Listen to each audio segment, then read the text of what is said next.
सातवीं कक्षा के सभी बच्चों का हिंदी की कक्षा में स्वागत। आज मैं आपको आपकी पाठ्य पुस्तक का पाठ 2 नींव की ईंट पाठ का सारांश बताने जा रही हूँ। नींव की ईंट पाठ रामवृक्ष बेनीपुरी द्वारा एक प्रसिद्ध रचना है। इस पाठ में रामवृक्ष बेनीपुरी जी ने जहां एक तरफ स्वाधीनता संग्राम में बलिदान होने वाले देशभक्तों के गुणगान गाए हैं, वहीं स्वाधीनता प्राप्ति के बाद पद और प्रतिष्ठा के पीछे भागने वाले लोगों तथा नेताओं की निंदा भी की है। वे अफसोस जताते हैं कि लोगों में नींव की ईंट बनाने की इच्छा नहीं है, बल्कि कंगूरे की ईंट बनने की इच्छा जागृत हो गई है। लेखक नवयुवकों को नींव की ईंट बनने की प्रेरणा देते हैं और उनसे अपेक्षा करते हैं कि गांव के नवनिर्माण और हजारों शहरों और कारखानों का नवनिर्माण देश के नौजवान कर सकते हैं, कोई शासक नहीं कर सकता। लेखक की यह आशा नवयुवकों को विचारों उत्तेजना देने के साथ ही रचना को समाज के लिए उपयोगी बनाती है। सारांश को बताने से पहले मैं रामवृक्ष बेनीपुरी के जीवन के बारे में आपको कुछ महत्वपूर्ण बातें बताना चाहूंगी। रामवृक्ष बेनीपुरी जी का जन्म 1902 में बिहार के मुजफ्फरपुर जनपद के अंतर्गत बेनीपुरी गांव में हुआ था। बचपन में ही माता पिता की छत्रछाया उठ जाने के कारण उनको उनकी मौसी ने पाला। प्रारंभिक शिक्षा गांव में ही हुई, किंतु मैट्रिक पास करने से पहले ही वह गांधी जी के असहयोग आंदोलन में भाग ले लिया और कई बार उन्हें जेल भी जाना पड़ा। छोटी उम्र से ही वे अखबारों में लिखने लग गए थे। उन्होंने तरुण भारत, किसान मित्र, बालक, युवक, कर्मवीर, हिमालय और नई धारा जैसी पत्रिकाओं का संपादन भी किया था। अब मैं आपको इस पाठ का सारांश बता रही हूँ कि वह जो चमकीली सुंदर सुघड़ इमारत आप देख रहे हैं वह किस पर टिकी है? इसके कंगूरे यानी कि शिखर को आप देखा करते हैं। क्या आपने कभी इसकी नींव की ओर ध्यान दिया है? दुनिया चमक देखती है, ऊपर का आवरण देखती है, आवरण के नीचे जो कठोर सत्य है उस पर कितने लोगों का ध्यान जाता है, यह सब नहीं देखती है। ठोस सत्य सदा शिवम होता है, किंतु वह हमेशा सुंदरम भी हो यह आवश्यक नहीं है। सत्य कठोर होता है, कठोरता और भद्दापन साथ साथ जन्म लिया करते हैं और जिया करते हैं। हम कठोरता से भागते हैं, भद्देपन से मुख मोड़ते हैं, इसलिए सत्य से भी भागते हैं। नहीं तो इमारत के गीत हम नींव के गीत से प्रारंभ करते। वह ईंट धन्य है जो कट छट कर कंगूरे पर चढ़ती है और लोक के लोचनों को आकृष्ट करती है, जो संसार के जो नेत्र हैं उनको आकर्षित करती है।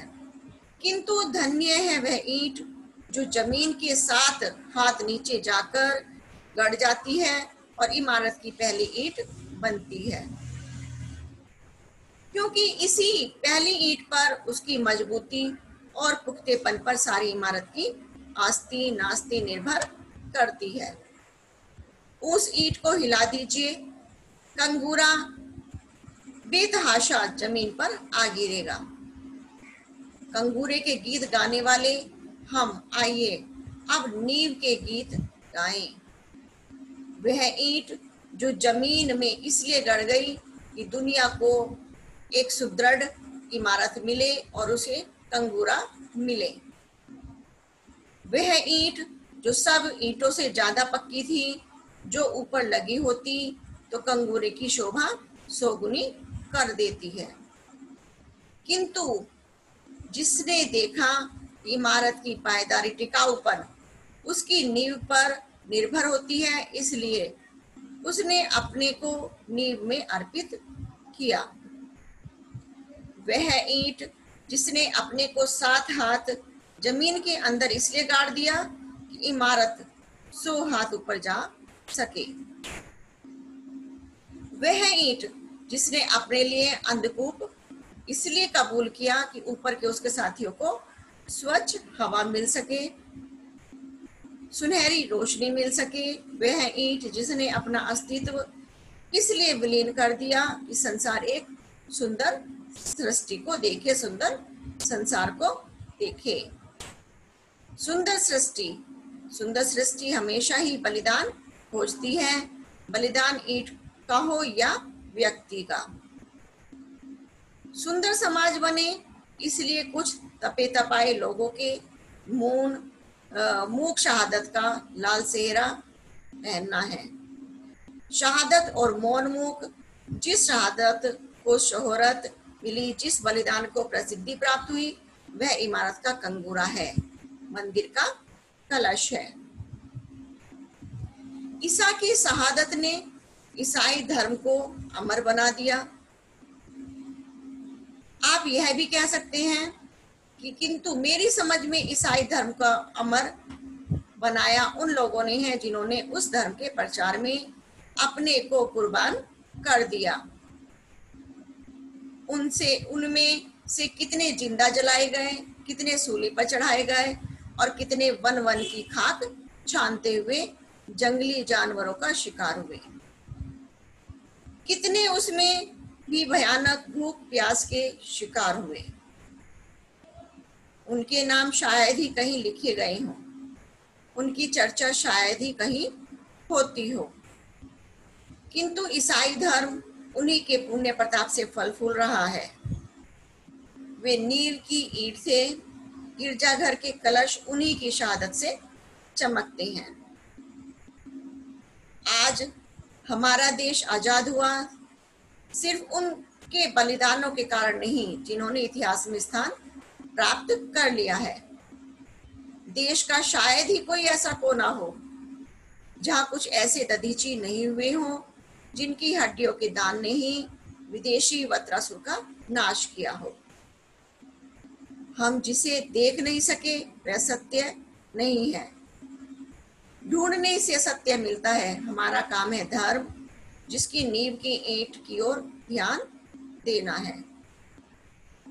सदियों के बाद हमने नई समाज की सृष्टि की और अपना कदम आगे बढ़ाया।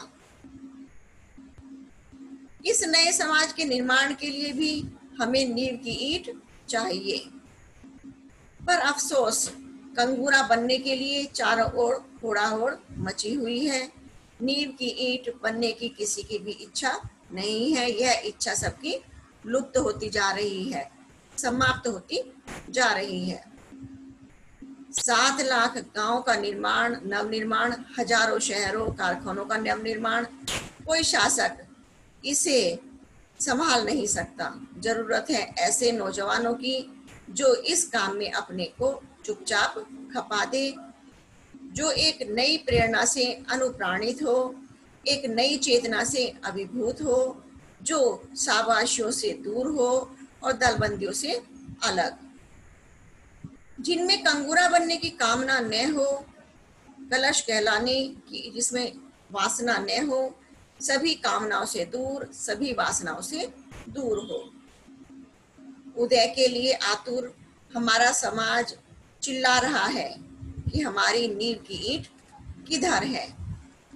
कारखानों का नवनिर्माण कोई शासक इसे संभव नहीं कर सकता है, पर जरूरत है ऐसे नौजवानों की जो इस काम में अपने आप को चुपचाप ही खपा दे, जो एक नई प्रेरणा से अनुप्राणित हो, एक नई चेतना से अभिभूत हो, जो शाबाशियों से दूर हो, दलबंदियों से बिल्कुल अलग हो, जिनमें कंगूरा बनने की कामना न हो, ऊपरी आवरण दिखाने का की इच्छा न हो, कलश कहलाने की जिसमें वासना न हो, सभी कामनाओं से दूर, सभी वासनाओं से दूर। उदय के लिए आतुर हमारा समाज चिल्ला रहा है कि हमारी नींव की ईंट किधर है। देश के नौजवानों को यह एक चुनौती है। मैंने आपको आज इस पाठ का सारांश बता दिया है। अब आपको इस पाठ को पूरा बोल बोल कर पढ़ना है और अपने पाठ में आए हुए सभी प्रश्नों के उत्तर याद करने हैं। धन्यवाद।